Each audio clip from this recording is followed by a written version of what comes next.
Wherever you are on your leadership voyage, it starts here.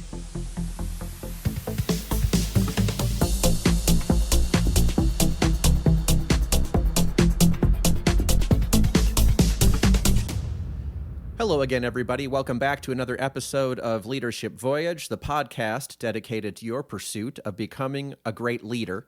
My name is Jason Wick, and if you are a longtime listener, thank you so much. If you are coming back after a break, good to hear from you again. And if you're brand new, welcome to the show. The website for the show is leadership.voyage. You can email me directly at startyourvoyage@gmail.com. The show's on YouTube at Leadership Voyage. And LinkedIn, you can reach me or you can find the show. I'm Jason Allen Wick on LinkedIn, and the show is Leadership Voyage Podcast. I'm happy to be with you again today for another episode. This one's actually unique, nothing like anything we've done so far. We'll be getting back to another guest here soon in October. I'm reading a really interesting book I think you all are going to get a lot out of, and speaking with that author here in a couple of weeks in October, like I said.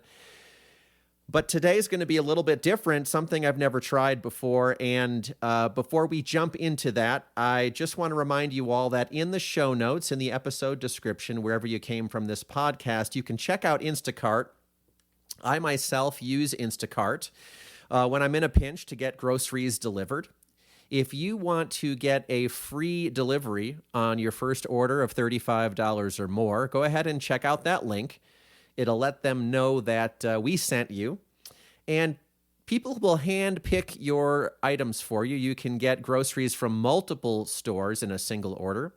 And sometimes you can get it as fast as an hour. So check that out. If you've not checked it out before, I encourage you to go for it. There's very little to lose. Like I said, the delivery fee is waived on your first order of $35 or more, and have it sent to the convenience of your doorstep.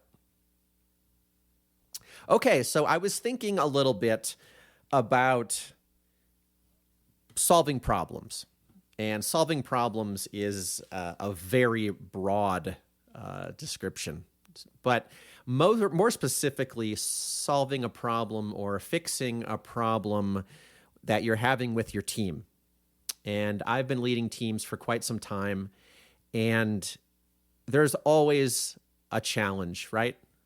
Whether it's something going on with the culture, however we got there, or interpersonal conflict between folks. Productivity is lagging, and usually that's a lagging indicator of something else. But, there's always something, right? There's always something going on with a team. And how can we fix what's going on with our teams? So I wanted to think back to all of the times I could identify. I mean, not all, I'm sure, but many of the bigger things I have taken on, some of the bigger challenges that I personally have dealt with. And listen, many of you know me, I'm sure, but some of you who are listening don't know me at all, right? We've never met, we've never talked, we've never interacted. And so how would you know that I have any credibility in fixing problems with teams? But I guess, it's always worth giving it a shot, something new, learning a new model, if you will. And I thought I would share something I kind of deconstructed, I think is the right way to think about it. I took a variety of challenges I faced, and then I looked at what was working in those problem-solving models and what wasn't, and created a framework. We all love frameworks, right? But remember, frameworks don't solve your problems. We have to apply them. We have to use them in our own contexts. But I created a framework to address maybe the problems you're having with your team. How do you fix a challenge going on with your team? And I'll be honest with you, this was inspired by a guest from earlier this season. I spoke with Robert Jordan, who is the co-author of Right Leader, Right Time, and they identified 4 archetypes of leaders, and one of them is a fixer. And when I took their assessment, it identified me predominantly as a fixer, and I do agree with that after I really thought about it. And then I started to look at like I just said, I started to look at some of the challenges that I'd dealt with and which ones had gone successfully. And I kind of reverse engineered a framework from there. Now, before I get into that framework, I wanted to run this 90-second clip from my conversation with Robert Jordan, because it's really important to remember that some of us may be fixers, okay? And that might mean that we're looking for problems. And I want to provide that big caveat up front here. I'm not encouraging someone who is a fixer. You can take a quick 3-minute assessment. You can hear that in this interview with Robert Jordan. But you can identify maybe as a fixer and then quickly learn that you're wanting to fix things, and not everything always needs fixing, okay? But I wanted to provide a model, since it's a strength of mine, around fixing, but quickly provide the warning that I don't think you should be going out looking for problems. Let's focus on the problems that you already see and you've identified, hopefully as objectively as possible, that they are indeed problems, okay? So that quick caveat and warning. But here's a quick overview of fixer and some of the stuff I just touched on in the last minute or so about that fixer mentality. As we're recording this, a crypto platform called FTX blew up about 6-7 months ago. The court appointed a CEO. That CEO, not surprisingly, where was he before FTX? He was at Enron. He didn't create the mess. He was cleaning it up. That's that man's mission in life, is to go run into burning buildings. That's the definition of fixer. Yeah, I was going to say, and in this book, in your book, it's the fixer. And if I remember correctly, I think you said about half, maybe a little under half of leaders identify as fixers as their primary or their preferred style, if you will.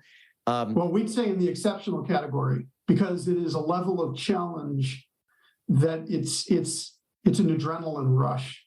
And someone who is wired dominant for fixer style need crisis. You put a fixer into a steady state business to be maintained, and they will start breaking things. And that was one of the quotes I had written down from the book, was something like that. It was, if you put a fixer into the wrong situation, they will break things so that they can fix them. I hope that that's an adequate, I don't know what you want to say, disclaimer. Maybe that's the appropriate way to say it. I won't overdo it here, but remember the context you're in. Remember where you're strong, and remember that we don't need to fix things that don't require fixing. So I'm done with all that. Let's move on. I said I looked at a bunch of situations I'd been through myself as the leader of a team and thought about, where was the fixing successful? How did I successfully enable some type of fixing with the team? How to fix an issue with the team. And I came up with this framework. And one thing you love about frameworks is that they have to have a catchy acronym, don't they? That's just a requirement. So what I've come up with is called the COOP framework. Just the 4 letters, COOP. And it's going to be in the show notes. But it's really important here, I think, to try to start simply. Otherwise, you would never possibly remember the framework. And then from there, I'll talk a little bit about my take on each of these 4 steps. So the COOP framework, a model for fixing a situation cooperatively. Okay? The first letter, C, is challenge. Identify your challenge. The second is O, opportunity. Reframe it as an opportunity.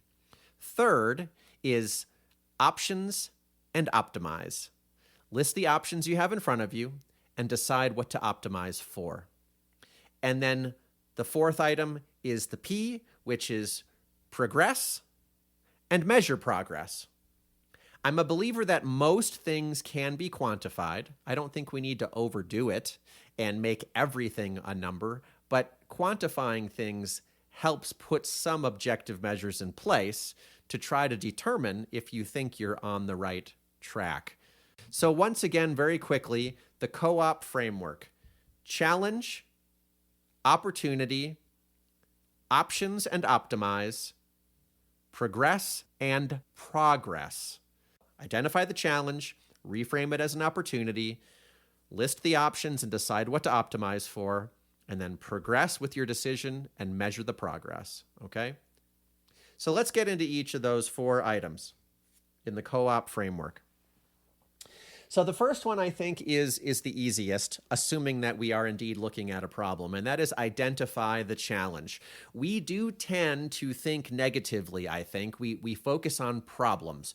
What's the problem, right? Sometimes there's a lot of positivity around us, but so many of us are wired to identify the things that need to be improved. That makes sense, right? We want to continue to grow. We want to continue to get better. We want continual improvement mindsets and cultures. But either way, we do tend to focus on the negative. So very first thing, identify the challenge, okay? Let's use a hypothetical here and just say it's 2 people on the team who are having a big interpersonal issue, and that is getting in the way of the entire team's culture. So our challenge here is 2 people aren't getting along and it's dragging down the team. Second is frame it, reframe it as an opportunity. And this might be something that maybe some of you kind of roll your eyes at. But I want to talk about something here that I think is really important. 2 years ago, I read this book called 3 Vital Questions. And that book is by David Emerald. The subtitle is Transforming Workplace Drama.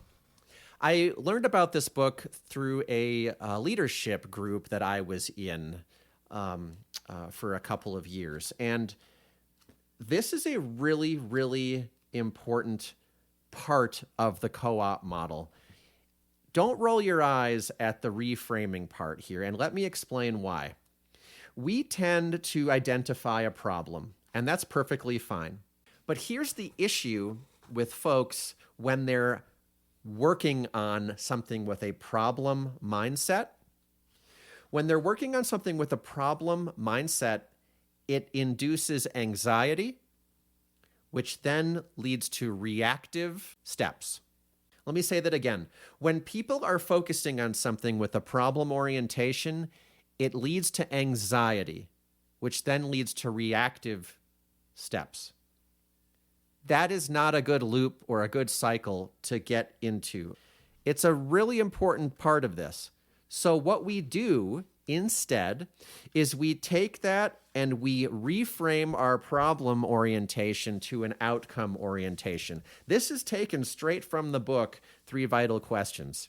But it's something I really do try to work on with my teams when they're working on goals or identified a challenge that they have. And the outcome orientation leads to passion. The outcome orientation leads to passion and a baby step towards the outcome. That positive cycle is what we want. If we're focused on the problem, we're worried about the problem and we're being reactive. If we're focused on an outcome, it inspires our passion and we produce baby steps in service of the outcome. Both are trying to get to the same place, but the outcome orientation leads to better results. So in our example, 2 people are having an issue interpersonally. They can't get along. How do we reframe that as an outcome instead of a problem? And I'm kind of winging it here, right? I'm kind of speaking extemporaneously. But it could be something as a first draft. Let's just go with something like, we want a collaborative culture. And that's a really generic first draft. I know that's probably not the finished product I would get to.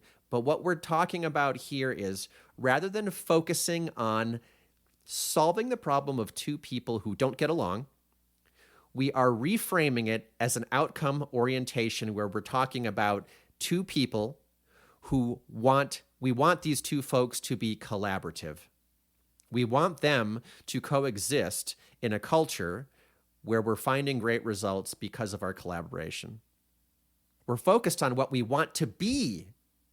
We're focused on that rather than solve this problem, fix this issue. Instead, here's a vision of optimism for the outcome that we want.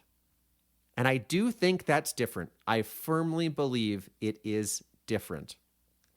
Now, how do you get to that point? That's a whole other thing, right? It's not as easy as reframing a problem into an outcome and suddenly two people get along. We know that.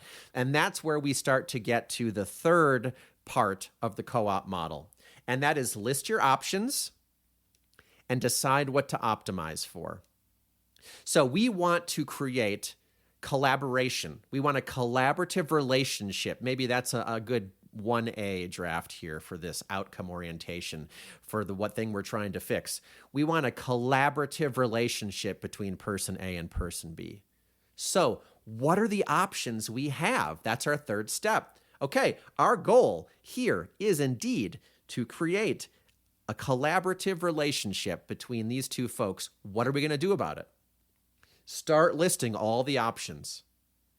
We've got training we could do for people. We've got rapport building between the people. We've got alignment that the leader could create. We've got all kinds of ideas that could come to this option right now, and we might pursue several of them. But we need to list out what are the things that we can do to make progress towards this outcome. And involve the people who are the ones involved. Include the people who are involved here. They're going to be instrumental. That's why I say the co-op model here is not a consulting idea. It's how do we fix a situation cooperatively, okay? So come up with all of those ideas for how we want to work towards that outcome. And then we're going to pick which one to optimize for. What in our context suggests that we should focus on option 1 over option 2 or option 3 instead of option 4 right now? Let's pick one and let's optimize for that. We can do many, but let's focus on one first. After we do that and we choose what we're going to focus on, this is indeed what we're optimizing for. We had a bunch of options. We are optimizing moving forward for this particular tactical item in service of the outcome that we want. Now, number 4, progress and measure progress. Once you decide what you're optimizing for, you have to go ahead and move forward and do what you're saying, right? We have to actually make the decision to indeed implement what we talked about.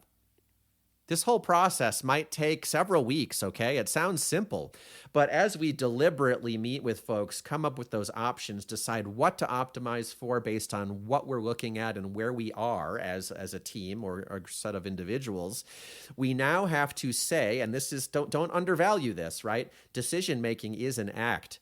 We now say we are progressing forward, focused on this one item we are optimizing for in service of the outcome that we are trying to reach. And we are going to measure the progress on this item. So let's say that we went through all those ideas and we ended up landing on the one where we're going to build rapport, okay? We're saying we're optimizing for building rapport between these two individuals. What we need to do then is say, okay, we're going to do some tactical things to progress. Maybe that's an offsite. Maybe that's doing something enjoyable together that isn't work-related. Maybe that's meeting as a group of 3 with you as the manager and these 2 folks every week. I don't know what it is for you in your context, right? But we need to commit to progressing, and then we have to measure that progress. How do we measure that progress? I mean, the one of the goofiest things here I'm just going to come up with on the spot is maybe the number of public conflicts we see between these 2 people, right? Maybe that's too myopic. Maybe that's short-sighted. I don't know. But I'm thinking extemporaneously. we want to put some time frame in there. So we're going to measure the progress. Maybe we're thinking about over a 6-week time period. We're looking at how often these two folks are having public disagreements. And that is how we're seeing whether or not they are building rapport. Now, again, public disagreement, I'm just making that up here on the spot. Disagreements are good, right? We need disagreement to get to positive solutions. That's how we find great, valuable end games, if you want to think of it that way, through different perspectives, and conflict is a part of that. But I'm just thinking of something here kind of in the moment. So our challenge, to recap, our challenge in this example was two people are really not getting along and it's damaging the team culture. We reframed it as an opportunity. We want a collaborative relationship between these two folks. We listed all of our options, and we then optimize for building rapport. We progress by being deliberate in our decision making, have some tactical things we're going to do to try to build rapport. And we've identified that in this case, we're going to see how often they're having spats publicly around the team, and that's our metric to measure progress. So I hope that you can take that framework and find a way to apply it maybe to something that you're facing with your team, fixing a challenge that you're facing with your team. Let me know what you think. I've never done anything like this before. Created a framework exactly this way. But I'm curious to see if it resonates with any of you. Let me know what you think.